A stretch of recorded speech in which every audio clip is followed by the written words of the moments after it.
দেখতে পাচ্ছেন যে আমি আলুর পিছনে দাঁড়িয়ে আছি, মনে হচ্ছে যে আলুর কারণে আমাকে দেখা যাচ্ছে না। সুপ্রিয় দর্শক মন্ডলী, দেখতে পাচ্ছেন আমি একটি আলুর জমিতে দাঁড়িয়ে আছি, আর আমার পিছনে দেখতে পাচ্ছেন অসংখ্য বস্তা, যেগুলোতে আলু তুলে ভরে রাখা হয়েছে। আপনাদেরকে এর আগে দেখিয়েছিলাম কোল্ড স্টোরেজে কি পরিমাণ আলুর গাড়ি নিয়ে জ্যাম লেগেছিল, কোল্ড স্টোরেজ গুলোতে আলু নিতে পারছিল না। সেই ভিডিওটি দেখে নেবেন যারা দেখেননি। তো আজকে আমি আপনাদেরকে দেখাবো, সরজমিনে মাঠে নিয়ে এসেছি, কৃষকের সঙ্গে কথা বলবো, কি পরিমাণ আলু উঠেছে। যে জমিটাতে এখন দাঁড়িয়ে আছি, আমার পিছনেই দেখুন অসংখ্য আলুর বস্তা।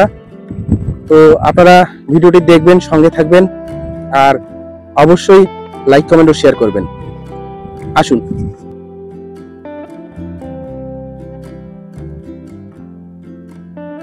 এবার উত্তরবঙ্গে প্রচুর পরিমাণে আলুর চাষ হয়েছে।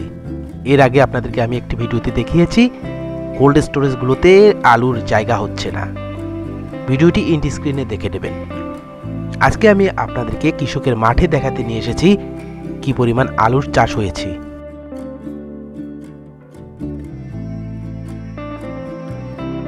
প্রিয় দর্শক মণ্ডলী, এখন একজন কৃষকের সঙ্গে কথা বলবো যিনি এই আলুগুলো তুলে রেখেছেন। বন্ধুরা আমার, আমরা একজন কৃষকের সঙ্গে কথা বলবো, ইনি এই আলুগুলো তুলেছেন এবং বর্তমানে যে আলুর বাজার সে সম্পর্কে তিনি দুটো কথা বলবেন। চাচা, আপনি যে এই যে আলুগুলো তুলছেন, কি অবস্থা এখন আলুর বাজারের? খুব অবস্থা খারাপ। কেন? বাজার বিক্রি হচ্ছে না, নিচ্ছি না, কোল্ড স্টোরে ঢুকতে পারছি না, বিপদে আছি আমরা আলু নিয়ে। এখন খরচ কিরকম হয়েছে? খরচ তো হয়েছে প্রতি মোটামুটি লাখ 2 টাকা। আলুগুলা চাষ করতে 2 লাখ টাকা খরচ হয়েছে। 2 লাখ? 2 লাখ। আর এখন বেচতে যাচ্ছেন, কেউ নিচ্ছে না? কেউ নিচ্ছে না। তাহলে বিপদ না, আমাদের খরচাতে উঠতেছে না। কোল্ড স্টোরের অবস্থা খুব খারাপ, কিছু করে আলু নিচ্ছে না, বাজার বিক্রি কম, পার্টিতে কম দামে কিনতেছি, দেন না দেন থাকেন মাঠে পড়ি। এই যে আলুগুলো যে ফেলে রাখছেন, এখন এই আলুগুলো নিয়ে তো আপনি মহা বিপদে আছেন। বিপদে এখন লস দিয়ে খরচা দিয়ে বাড়িতে নিয়ে রাখা বিক্রি হবে না, সেটা বাড়িতে আলু রাখলে থাকবে? সেটা তো এখন ভবিষ্যৎ থাকবে, সেটা তো বুঝতেছি। মানে আপনাকে বাধ্য হয়ে কম দামে এখন কৃষককে দিতে হবে, বিক্রি করতে হবে, কম দামে বিক্রি করতে হবে, কোনো উপায় নেই। কোনো উপায় নেই।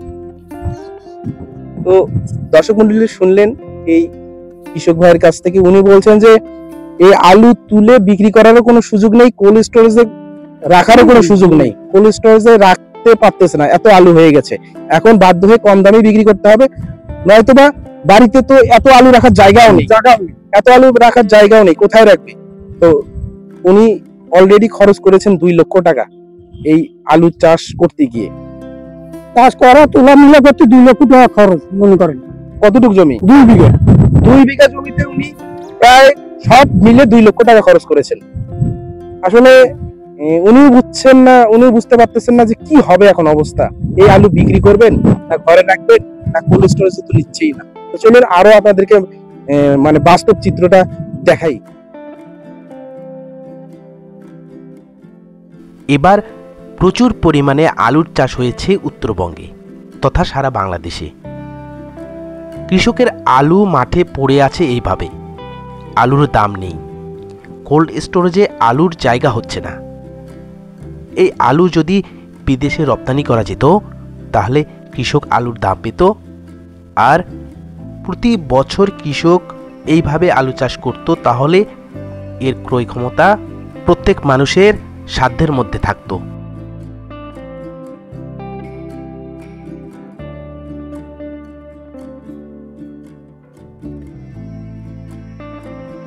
প্রিয় বন্ধুরা আমার, আমরা সকলেই চাই বাংলাদেশে প্রতি বছর এইভাবে আলুর চাষ হোক, কিন্তু সেই আলুগুলো বাইরের দেশে রপ্তানি হোক, তাহলে কৃষক আলুর দাম পাবে এবং সেই সাথে আলু চাষের খরচ, বিশেষ করে সার, বীজ এবং কীটনাশক ওষুধের দাম কমে যাক। তাহলে দেশে আলুর চাষ হবে এবং প্রত্যেক জনগণের আলুর ক্রয় ক্ষমতার মধ্যে থাকবে এবং আমরা কম দামে আলু কিনে খেতে পারবো। বন্ধুরা আমার, দেখতে পাচ্ছেন যে আমি আলুর পিছনে দাঁড়িয়ে আছি, মনে হচ্ছে যে আলুর কারণে আমাকে দেখা যাচ্ছে না। তো ভিডিওটি আজকে এই পর্যন্তই। ভালো লাগলে লাইক কমেন্ট ও শেয়ার করবেন। নতুন হলে সাবস্ক্রাইব করবেন। আপনাদেরকে পরবর্তীতে নতুন কিছু দেখানোর চেষ্টা করব, যা আপনাদের অবশ্যই ভালো লাগবে। সঙ্গে থাকবেন। দেখা হবে নতুন ভিডিওতে। আসসালামু আলাইকুম।